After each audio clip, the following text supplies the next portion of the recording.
Bon millésime 2014 pour ce Silmo, toujours une belle énergie créative, notamment une nouvelle préciosité, ce que j'appelle une nouvelle préciosité, c'est-à-dire effectivement des lunettes sophistiquées, où l'or, l'argent est présent, mais d'une manière tout à fait discrète, très subtile. Et ça, c'est un des points forts aujourd'hui des collections dans leur ensemble. Ce qu'il faut noter également, c'est qu'on est dans des extrêmes. Et ça, c'est quelque chose d'assez réjouissant. C'est qu'on n'est pas du tout dans une créativité monotone, uniforme. Et donc, on a d'un côté des montures relativement discrètes, mais de la discrétion, elle est liée à la finesse des matières, évidemment très précises, que ce soit d'ailleurs en acétate ou en métal, ou au contraire, on a des montures avec de très fortes personnalités, de gros volumes qui reviennent, et ça, moi, j'apprécie particulièrement, pas seulement d'ailleurs évidemment dans le solaire, on le trouve également dans l'optique.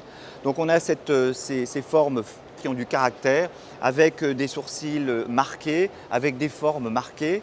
Ce qu'il faut noter aussi, c'est évidemment le travail de matière qui n'est pas nouveau, mais il y a un véritable renouvellement avec beaucoup de combinés. Métal, plastique qui est très présent. Les combinés, on va les trouver aussi sur des effets de mat et de brillant. On va trouver également tout un travail de métaux extrêmement fins, de dentelle, puisque aujourd'hui les technologies viennent en support de la créativité. Je note en frémissement deux éléments qui me semblent importants en termes de couleur, c'est le blanc puis le cristal qui fait son apparition. Sinon, dans les couleurs dominantes, on a une variété très large, beaucoup de couleurs gourmandes, beaucoup de couleurs cosmétiques, beaucoup de couleurs make-up qui sont évidemment destinées au marché féminin. Et puis le vert, on en avait déjà parlé, mais le vert commence à arriver. Alors évidemment, le vert n'est pas traité d'une manière frontale, puisque c'est une couleur assez difficile à porter, mais pour autant, elle est très subtile. Donc le travail de la matière va être très important. Un autre élément important, là aussi c'est lié à la technologie, et je pense qu'on est dans une période où on est évidemment fasciné par toutes ces imprimantes 3D. Et donc on voit bien aussi que chez les fabricants, il y a une volonté de travailler des montures qui sont travaillées en 3D, donc avec un niveau d'épaisseur différent. Certaines marques, on va parler de marqueterie. Certes, il y a de l'extravagance, mais c'est ce que j'appelle moi de l'extravagance mesurée. C'est une extravagance qui est portable, même si évidemment quelques créateurs se déchaînent, et ça nous fait plaisir, parce qu'évidemment ça permet d'avoir des montures un peu exceptionnelles, pour ne pas dire événementielles. Mais pour autant, on est dans une mesure de cette extravagance, mais ça donne véritablement un renouveau.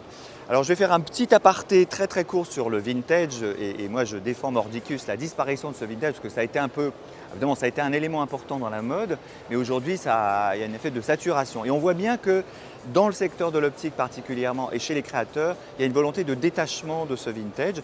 Bien sûr, il y a des inspirations des années 60, des années 70, etc. Mais c'est véritablement retravaillé pour en faire des lunettes contemporaines.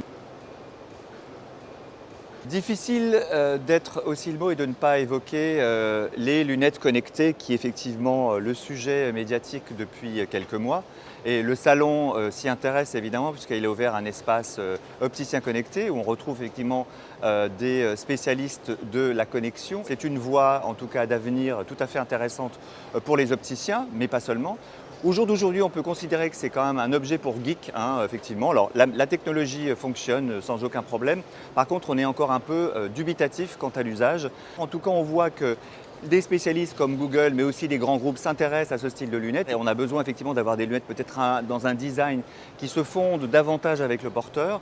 On peut espérer, il y a aussi les verriers qui s'intéressent à la thématique avec des verres connectés, je pense à Essilor. Il y a aussi des lentilles connectées comme Novartis qui est également sur la thématique. Donc, dans les 2-3 années, on verra des nouveaux produits avec des fonctions tout à fait intéressantes. Et n'oublions pas évidemment les malvoyants parce que c'est aussi une source et une piste de développement. Et ces lunettes, grâce à ces technologies extrêmement performantes, pourront apporter une valeur ajoutée tout à fait indispensable pour des gens qui ont des véritables déficiences visuelles.